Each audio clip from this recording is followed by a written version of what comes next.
Okay, good morning, everybody, and welcome to the Public Works Committee for Tuesday, May 7th, 2024. The time is now, I don't even know what time it is now, 9:02. Can I get a roll call, please? Chair Garcia, Here. Vice Chair Ozak, Present. Member Cahill, Member Desart, Member Galassi. Here. Member Zay. Here. Okay, so we have a quorum. I am going to defer my chairwoman's remarks to Nick Kottmeyer to explain regarding the update on the electricity bid. Thank you very much. Mhm. If everybody recalls, we did our original bid for electricity and the bids came in 71% higher than current pricing back in March of 21st. So we threw those out and we went out to bid again. We only had one bidder at that point.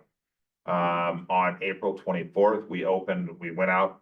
Procurement did a wonderful job. I think we sent it out to a couple hundred vendors. We did get more vendors. I think we got 4 vendors submitted. Prices improved a little bit, not much, 67% higher. For reference, I mean, we have a very, very good price right now, contract with AEP. We've had that for a while. We've been very, very fortunate. We're paying 0.024 cents per 1,000 kilowatt hours. The bids came in at 0.04026, about 67% higher. The decision was made and we filled this whole room with staff and the different experts, our consultant. I talked to ComEd, I talked to the regulatory body out there to figure out what's going on, and the market is just too tumultuous right now. There's too many unknowns. They're pricing in too many. There's a big rate increase, possibly down the line, maybe not. So what we decided to do is we threw out the second round of bids as well. And we're going on the ComEd hourly pricing, spot pricing. The ComEd's hourly spot pricing is between 0.025 and 0.03 right now. Now, the bad news with that is we don't have the budget stability, but it is a lot less than what the bids were that we have. So every day that we're on, rates like that, we can withstand a bigger increase down the line. And the thought process is we can go out to bid anytime we want to, but right now, if we locked in at the rates we saw at a 67% increase, we would be at the absolute peak, assuming worst case everything, which is what the vendors have to do, because they're in with 2 or 3 massive rate increases they're considering. You have unknown, the presidential's an unknown, everything's happening. So our thought process is ride the spot market. We will pay more than we're paying now because we have a really, really positive contract, but a lot less than what we pay if we lock in a contract. And then if we see the market stabilizing out there, become clear, we can go out to bid at any time. But right now it's advantageous. And I think every single one of us uniformly said, ride the spot market. So what you're seeing on the agenda today are contracts actually with ComEd. Typically, we have a third-party provider, but we have those are the contracts you see for ComEd that we can then go out to bid anytime we so choose. And so I just wanted to kind of, and there will be likely, there will be change orders coming down the pipeline because we are paying more than we're paying now. If you remember, I said our rate is 0.024. We're between 0.025 and 0.03. So there will be an increase that we have to do in the future to handle it. But for right now, we are going to go with ComEd and we will reassess every month. But every month our spot pricing is below what our bid price are. We're better off. Vice Chair Ozak? So what are the usual terms? Is it a 1-year contract, 2 We- year renewal? What do you? We bid it out. We bid it out a 1-year, a 2-year, and a 3-year. And so we get pricing for all of those. And then as a team, we figure out what's the most advantageous for us. And I will say that the other thing, because of all of the uncertainty with the rates with ComEd, a lot of the vendors put in little qualifiers about rate increases will be passed on. So I'm not even sure we would have benefited from locking in. Okay, so you put out various types. Yeah, it's the most complicated bid we put out for natural gas and electricity. Okay.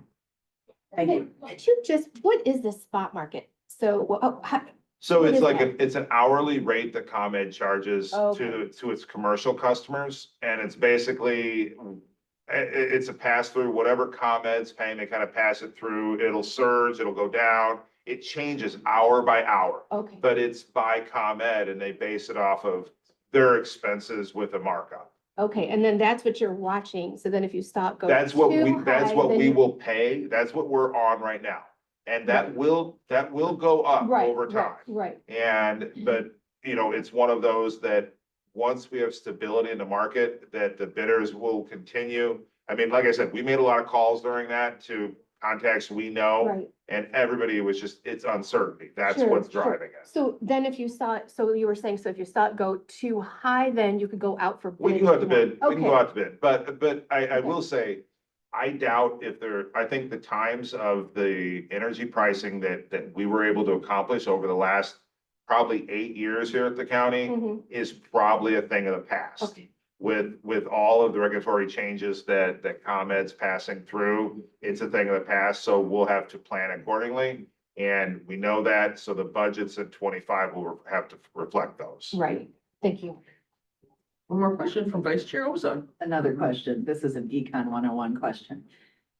67%, 71%, isn't that in the usury range? I mean, that's insane. It's Does the insane. Illinois Commerce Commission have I- anything to do with So, some kind so, of cap so, or so something? that's, I will tell you, that was one of the calls we made out there, but ICC is regulating ComEd's, rate increases. They're not passed through ComEd right now. That's the process they're in.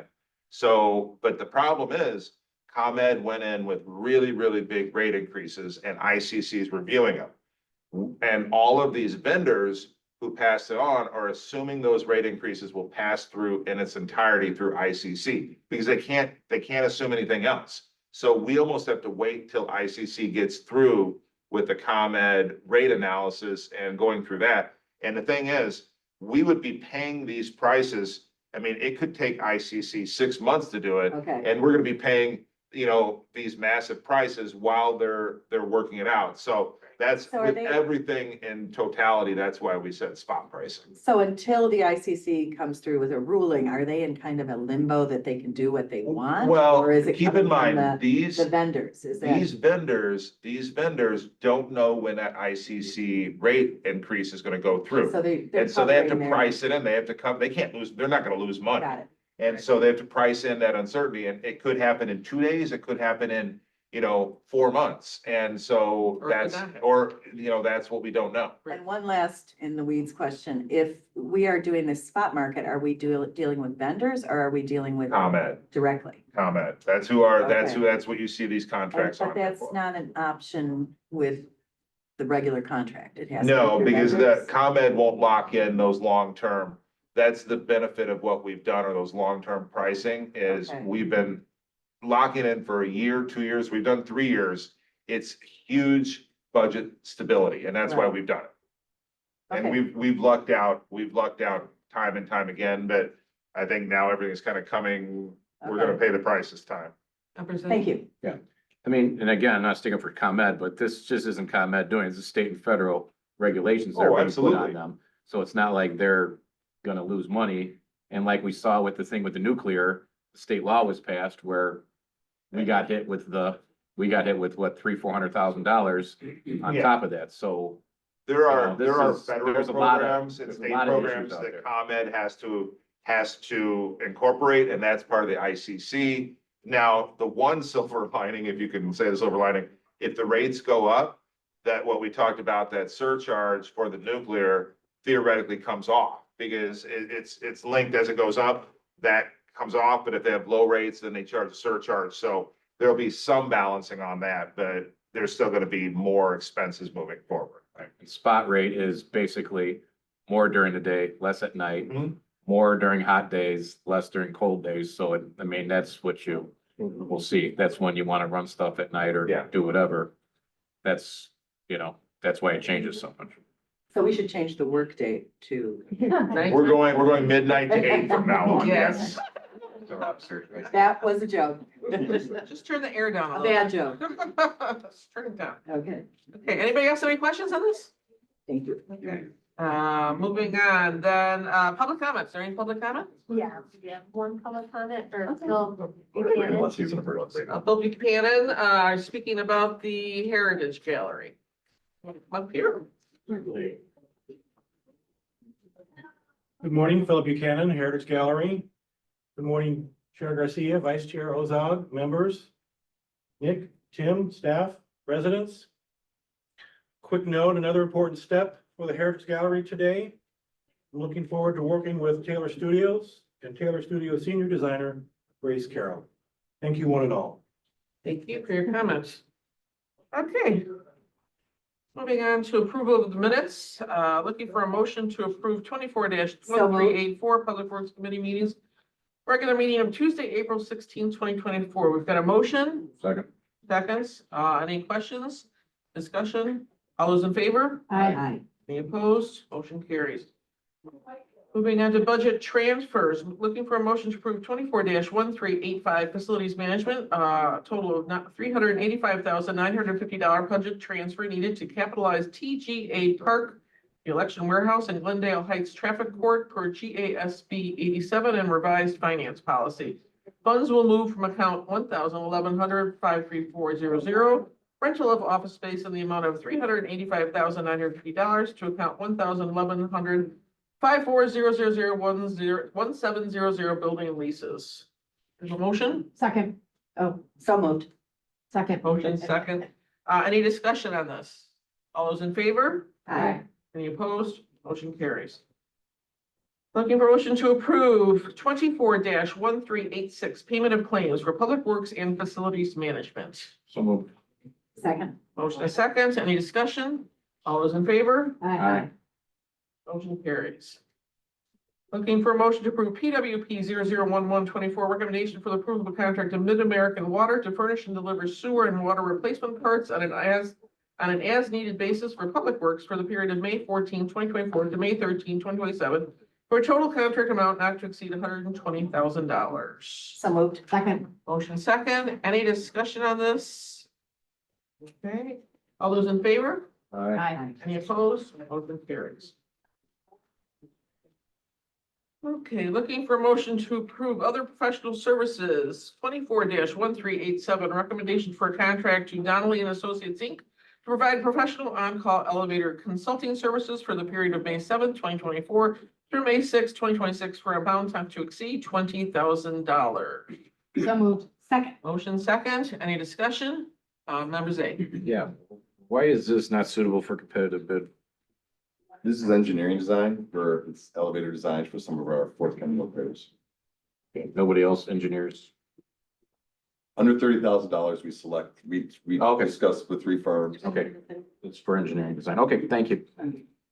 Okay. Any other discussion? All those in favor? Aye. Any opposed? Motion carries.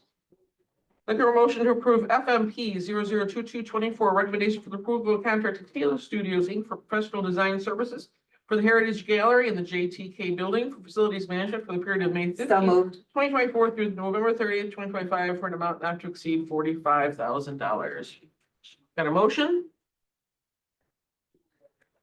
I'll second.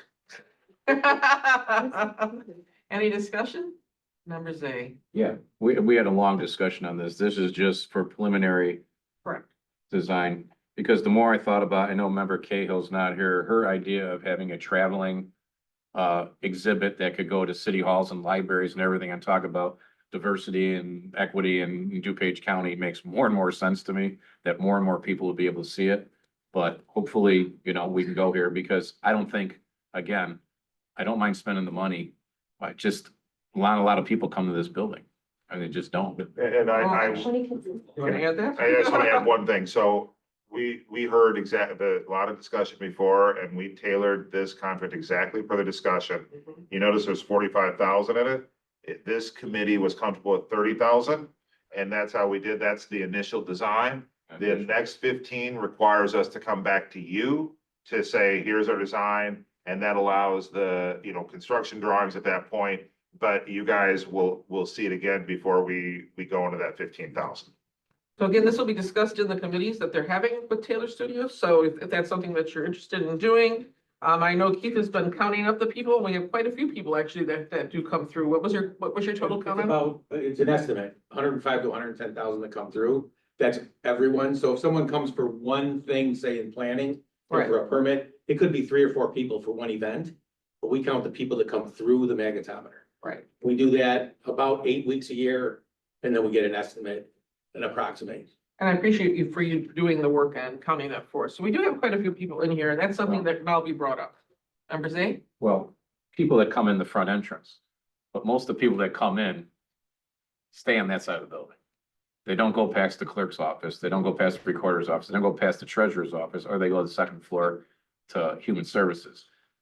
Unless they're coming down here to election commission or the county board, I don't think a lot of the public are traveling past that initial area on the east side of the county, or east side of the building. And again, these are all things that can be brought up during the committee, then we're talking with Taylor. So let's bring that stuff up, the information up. What? I'm gonna kind of I'm disagree sorry, with, what committee? they'll be having discussions with Taylor. We're gonna have, interested parties discuss with Taylor, so we've got Philip Buchanan, who just stood up here from the Heritage Gallery. He's gonna be talking in terms of the historical museum, those people. I know Dawn DeSarge, we've got some other people who have been very interested in this project. And I'm sure if you wanted to get invited, So we you could get appointed you. a subcommittee of this committee? No, we were It's- gonna do no, a it- subcommittee. Is this a No. working group? Working group, sorry. Okay. No, Wrong no words. No, no, working perfect. group. Sounds good. And Member Chapman, Just real quick, and you could always put signage to direct people to check out the gallery. I'm correct. just saying, so yeah. Your children's. Vice Chair Olson? can we be notified when that's going to meet the working group? Yeah, Absolutely. Yeah. so Taylor Studios will engage multiple different stakeholders and interested parties across the county. Throughout the design, the investigation phase. And so we can keep this committee informed of what's going on, when they're meeting. And there's a lot of data gathering that is part of this, that the good thing is that first 30,000 can theoretically be used anywhere. It can be used here, historical museum, traveling thing, it can be used anywhere. Thank you. Member, Galassi? Thank you, Chair. If they're doing are they reaching out to different stakeholders? Yeah. Can we just be added to that list? Sure. We reached out to the members of our community. Tim, you got it? Absolutely, yes. Jeff? Thank you. Without a doubt. Thank you. Any other discussion on this? All those in favor? Aye. Alright. Any opposed? Motion carries. Moving on to credit application, looking for a motion to approve 24-1388, recommendation for the approval of a blanket purchase order issued to Colony Hardware for the purchase of tools and supplies for public works for the period of May 7th, 2024 So to May 6th, Second. 2025 for a credit limit not to exceed $15,000. Got a motion, a second. Any discussion on this? All those in favor? Any Aye. opposed? Motion carries. Looking for a motion to approve 24-1389, recommendation for the approval of a blanket purchase order issued to Conradi Plastics, Inc. for the purchase of plastic materials for public works for the period of May 7th, 2024 through May 6th, 2025 for a credit limit not to exceed $15,000. So moved. Sorry. Motion second. Any discussion? All those in favor? Aye. Any opposed? Motion carries. Looking for a motion to approve FMP, this is for electricity supply and distribution services, FMP 001724. Recommendation for the approval of a contract to ComEd for electric utility supply and distribution services for the connected county facilities for facilities management for the period of May 1st, 2024 through Second. April 30th, 2025 for a total contract amount not to exceed $4,374,742. Got a motion, a second. Any other discussion other than what Nick explained earlier? All those in favor? Aye. Any opposed? Motion carries. Looking for a motion to approve PWP 001224. Recommendation for the approval of contract to comment for electric utility supply and distribution services for the connected public works facilities for public works for the period of June 8th, 2024 through April 30th, 2025 for a total contract amount not to exceed $1,300,000. Do we have a motion first? So moved. Second? Second. Now you question, Vice Chair Oso? Yeah, this question is for Nick. This is the contract that we may see change orders coming forward. Yeah, so it's not, This is your best estimate. right now it is, but I will tell you where you might see a change order is our current provider, AEP. There is a switchover, it doesn't happen immediately, so we might have like an extra month that we have to do, which honestly, if we have 3 extra months, great, because that means we're at the lower pricing. So we might have, there's gonna be some cleanup going from one to another. And so that's what we're sorting through right now with procurement. So we do still have a little bit of time left on the. Maybe that's what we're trying to figure out. I mean, we've notified It's no more both than vendors 60, 90 days. something like that. at most. If It's that. probably like a month. Okay, thank you. Okay. Any other discussion? All in favor? Aye. Any opposed? Motion carries. Looking to receive and place on file the informational for 24-1441 Waterfall Glen Lift Station easement. You want to do some explanation on little this, bit. Nick? Yeah. So this is on informational. It's a fairly large dollar amount for an easement. That's why I wanted to put it on to inform the committee. I do have the authority for this easement, but it's down in Darien off of White Deer Drive. It's part of our Waterfall Glen system lift station down there. And what this is, we have an appraisal on it, and we have an existing lift station on this property under a temporary easement. This gives us a permanent easement to do it. It's a very good deal financially for us to lock this in, because if we had to move it, we have another location 15 feet down the road, it would be substantially more to rebuild it. So we looked at everything and it makes sense we still have to rebuild this one, but we can rebuild it in place. We have all the alignment of the pipes, everything made sense. And the appraisal came in at 10,000. So I just wanted to inform the committee. Okay. Any questions on that? Okay, that's just all in favor on this one, I believe, right? All in favor, right? It's But just okay. Yeah, it's received and placed on file, so Okay. we don't even need to vote. Don't even need a vote. Okay, so moving on to our presentation, Woodridge Green Valley Wastewater Treatment Plant Phase 1 improvements. We've got Jay Dahlberg, I believe. Yeah, Sean and Jay, we're Sean gonna and give Jay, a okay. quick update. We have some pretty massive projects going on. Just give everybody a quick 5-6 minute update on what we have going on. Sean? Yeah, just wanted to update the committee on some of the projects we have currently going on and then what you're gonna see in the next maybe year to two. Next slide, please.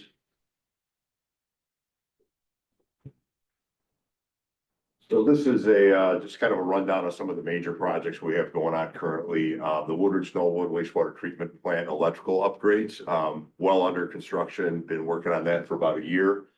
They're down at the Knollwood facility. That's a project that had a lot of delays in the beginning because of electrical switch gears and things like that. But project is going well. We're on budget, we're on schedule. That really is the backbone of the rest of the projects that we're doing at the plants. You got to get the electrical at the plants done first. So next project is the AMI, the advanced metering infrastructure. We actually just completed that middle of last year. Great project, upgraded all of our old 40-year-old meters.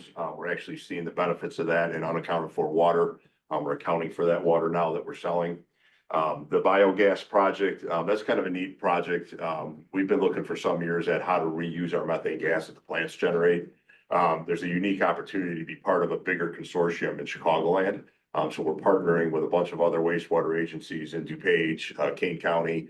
Fox Metro has a plan to direct pipe inject into the natural gas pipeline, their methane. So we're in right now for a $200 million grant. It's a federal grant that we're going after. We hope to hear by the end of June whether or not the group gets that grant.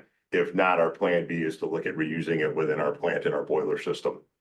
Headworks project is a big one that you're going to see here in June. We're going to bring that before you for consideration. Jay will tell you a little bit on that project, what that entails. Skate upgrades we completed this year. So that was a public works stormwater initiative. So it upgraded all of our wastewater plants, water plants, stormwater facilities, all to a new SCADA platform where we can remote monitor and remote control all of our facilities. So that was a kind of a nice one to get completed.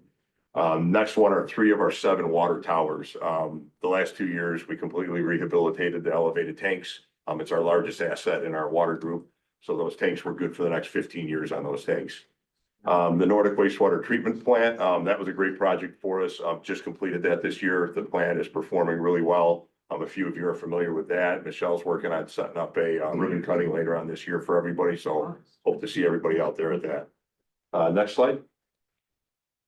So some of the unique funding sources for this, I feel the department's been very fortunate with low interest loans, some of the funding sources that we got. So just wanted to kind of highlight a couple of those funding sources. The Nordic wastewater treatment plant, That was funded through the IEPA State Revolving Loan Program, got a 1.35% interest rate on that. The SCADA system upgrades, that was all CARES Act funds. So back in 2021, we used 3.2 million in the CARES Act, to upgrade all of our stormwater and wastewater facilities. The electrical upgrades actually had three different funding sources. So the IEPA State Revolving Loan Program had a 1.1% interest rate. We used ARPA funds for $1.8 million for part of that project. And then we were lucky enough to get a DECIO grant for 10.2. You guys saw that agreement a few months ago. So we're gonna use those three different funding sources to fund that project. So all of those different funding sources with the low interest rates, obviously, it just helps stabilize our rates to our users moving forward, really puts us into a good position.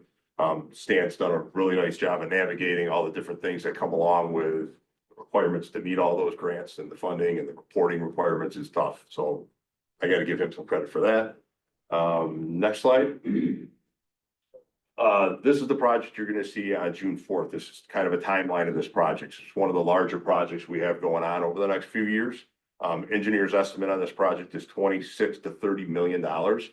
It's completely rehabbing the headworks of the plant, and Jay's going to get into that in a little bit. Project is currently out to bid. We had the pre-bid last week. We had a great turnout. We had over 20 vendors, contractors come in. So we're hoping to get, we had 5 prime contractors. They're really the big players in the area for this scope of this size of the project. Hopefully we get some good bids. Bid opening date is May 23rd. We're going to bring that to Public Works Committee on June 4th, and then County Board on the 11th, June 11th. So we hope to be well underway under construction on that project by the end of the year, this year. Next slide. And this is where I will turn it over to Jay Daub. Before Jay starts, I do want to say one thing. So you saw about $75 million worth of projects. All of those are in our long-term capital plan. And so they're all incorporated in our rate structure right now. So everything, I mean, many years ago, we did a long-term capital plan, and we've been sticking to that and moving forward. And so the nice thing about that pre-planning is there's no surprise rate structure to our users out there. So everything you're seeing here, everything Sean talked about, what Jay's going to talk about, have all been incorporated in our rate structure. One aspect of the project is going to be replacing 40-year-old existing centrifugal blowers. And we're actually going to decommission 2 other blowers. So basically right now at the Woodridge facility, we have 5 blowers in operation. We're going to replace those with 4 turbo blowers. It's a newer technology. It qualified for a $150,000 rebate approximately from the ComEd Energy Efficiency Program. With the turbo blowers and the turbo technology, we're anticipating about a 730,000 kilowatt an hour energy savings, which will equate to about approximately $65,000 a year in energy savings for the plant. And then part of this was funded with the ARPA funds, the $1.8 million for the turbo blowers. No questions ahead. during or questions at the It end? doesn't matter. We'll take it out. Sure. Sure. Jay, what was the total amount of this project? You said it's 1.8 ARPA? It's out to bid right now. Okay. A portion of that funding for the blowers, the actual blowers were procured earlier on. And they bought those sole source because we reutilize an existing building. And the footprint for fit. these turbo blowers had to fit, so we didn't have to build a new building. Like my furnace 35 years ago, which is still working. And we like old stuff. These were started when I was in 5th grade, the blowers that are running right now. So, but which is Just 10 years ago? Well, 20 years ago. 19, yeah, thank you. Sorry. And this is part of the larger project, the 26 Oh, to okay. $30 Part of the million big headworks project. Yeah, project. just is Right. included. Oh, okay. This is a Yeah, component this of is that. included with that. Got it. Okay. Coming in on that one. Next slide, please. One other portion of this, to the right of the picture is our existing bar screen building. And this is the first line of defense at a treatment plant. You have screens. Basically, our existing screens capture about 45% of all the debris, inorganics that come into the plant. We're going to go with a perforated plate technology. They capture about 85%. That is enormous to the plant. And then on top of that, the new building that's coming here on the left-hand side, all influent flow through the plant is gonna be full channel depth. Everything is gonna be screened. Right now, a complication with our old facility, during elevated flow events, we can short circuit our bar screens. Rags, debris get past, it's harder on downstream equipment. With that, having these full channel depths, we will definitely reduce our O&M costs going down for, eventually down the line, because all those rags end up in our other equipment that's downstream of this process. One thing that is gonna be neat about this process, you can almost see there's an existing 66-inch influent interceptor and the gray box on the outside. We're gonna basically build the new building around this 66-inch interceptor while that's flowing. Then we're gonna come in, cut that pipe out, and it'll be live action at that point in time, once that's gone. So it'll be a neat little aspect to the project. Next slide. And I do believe the animation will work. Another part of this, so after the screening process, you have grit removal, sand, grit, debris. Right now, we capture probably 25% of our grit. This is a 95% capture ratio. It's sized for our peak flows at the plant. When the flows in the collection system go slower and then it picks up and goes faster, that's when you get the flush of grit into the facility. These are very, very good. Thing that's nice about this, we have no hydraulic moving parts. You can see it's a stacked tray system. For lack of a better term, you start the toilet bowl and it starts flushing, the grit settles down to the bottom. With no hydraulic moving parts, you have minimal electricity, and the best thing about this, we have this technology in operation at our Knollwood wastewater treatment facility, and we love it. It really, really is very, very efficient and works very well.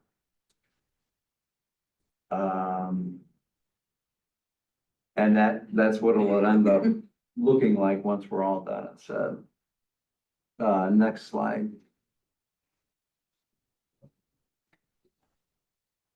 Before we get to questions, the one thing I will say, so keep in mind, this is the headworks of the plant. This is where everything comes to the plant. Jay and Sean and the rest of the team have to keep one of the biggest plants in the state running and operational and in full environmental compliance while they're gutting the plant at the head of the plant. So this is by no means a small ordeal. I mean, this is something that's been thought out for years, but it's gonna be a neat project. And while it's going on, if anybody's interested in seeing the construction, you guys are more than welcome. They did a great job at Knollwood keeping it, or at Nordic, keeping it running while under construction. Right. Nordic that was a fun one too. I mean, we basically blew up the plant from scratch and the entire time stayed in full environmental compliance while we did it. That's a lot on Jay is the one who was able to accomplish that one. Would either of you call Fantastic. that process fun or? Jay might have been- Rewarding. How about rewarding? Rewarding works. Fun, okay. It's fun when it's done. Yeah. Fun when it's done, that's right. All right. That's right. Okay, thank you so much, staff, for all your great work on this. You know, looking forward to all this coming May 23rd is the opening, right? So we'll hear more after that. And we'll go from there. So thank you so much. Is there any old business that you would like to talk about? Because we're it. Oh, okay. Well, this will keep Oh, no, them busy, Jim's so here. that's good. Yeah, Jim is here. I know, sorry, I thought you were just sitting over, I thought you left earlier. Yeah, I came back. Okay, any old business, any new business? Okay, move to adjourn. Thank you. Some of, I. Aye.